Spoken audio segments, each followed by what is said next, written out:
Richard had always been driven. Growing up, he wasn't born into wealth. He worked hard, climbing the corporate ladder, sacrificing time with family and friends to achieve his goals. When he finally made it, he thought he would feel complete. He bought the mansion he'd always dreamed of, a fleet of luxury cars, and took exotic vacations whenever he pleased.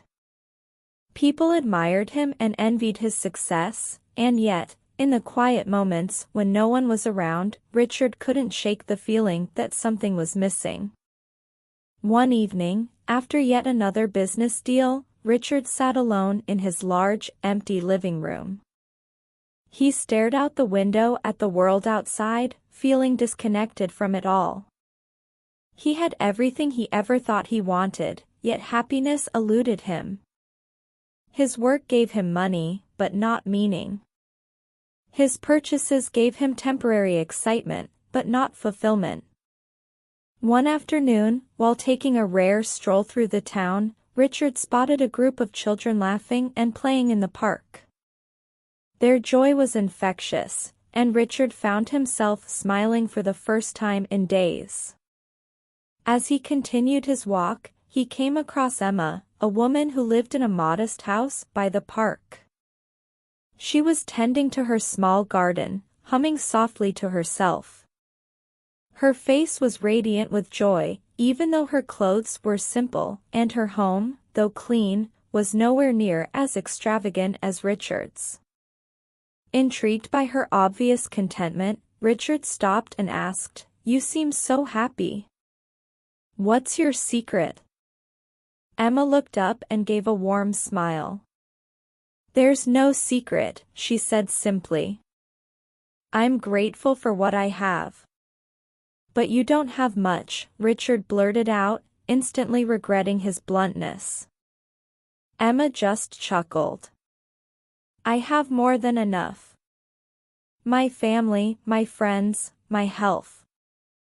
I'm surrounded by love, and I do work that I find meaningful. For me, that's more important than anything money could buy." Richard was stunned. He couldn't understand how someone with so little could be so happy. For the next few days, her words lingered in his mind. It was as though a veil had been lifted from his eyes. He began to notice more things around him, the laughter of children, the kindness of strangers, the beauty of a simple sunset. These were things he had overlooked in his constant pursuit of wealth. One day, Richard decided to test Emma's perspective. He donated a large sum of his money to build a community center in the town. The center provided free education, a space for children to play, and resources for those in need. At first, he did it out of curiosity, wanting to see if helping others would change how he felt. What he didn't expect was the overwhelming sense of fulfillment that followed. He watched as people came together, smiled, and thanked him for his generosity. For the first time in years, Richard felt a sense of connection to his community. As time went on, Richard continued to give back. He built schools, funded scholarships, and supported local businesses. His wealth had given him the means to help others, but more importantly, it gave him a sense of purpose that no amount of luxury could match. Richard came to realize something profound.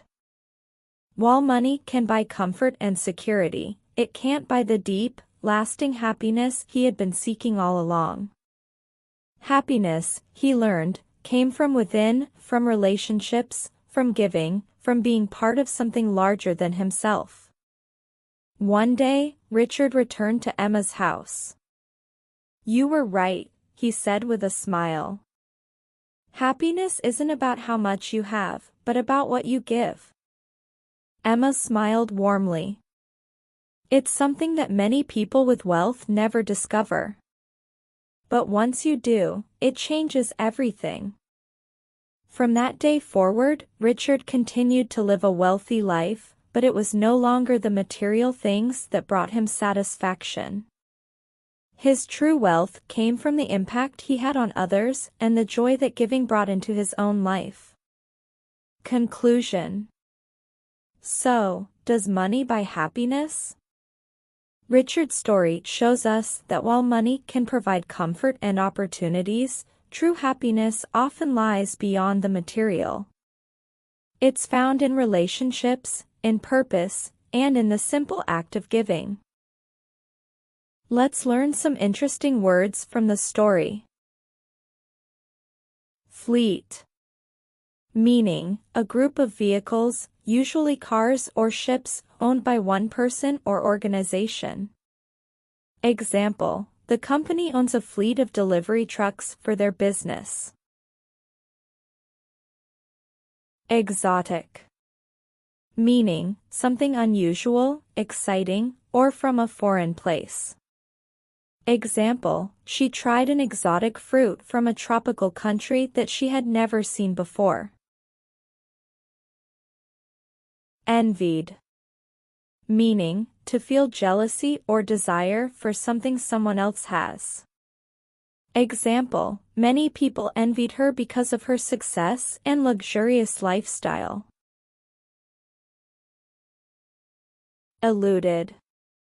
Meaning, to escape or avoid something, often by being difficult to understand or catch.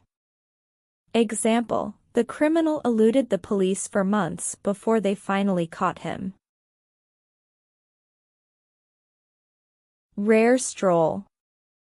Meaning, a walk that happens infrequently or not often.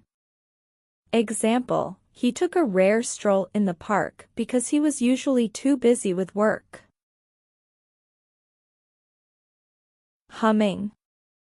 Meaning, to sing a tune without opening your mouth or using words. Example, she was happily humming a song while cleaning the house. Extravagant. Meaning, something very expensive or over the top, more than what is necessary. Example, they threw an extravagant party with a huge cake, fireworks, and live music. Blurted out. Meaning, to say something suddenly without thinking. Example, without realizing it, she blurted out the secret in front of everyone. Lingered. Meaning, to stay in a place or remain in your thoughts for longer than usual. Example, the delicious smell of the bakery lingered in the air long after she left. Generosity. Meaning, the quality of being kind and giving more than what is necessary or expected. Example, his generosity showed when he donated food and money to help the homeless.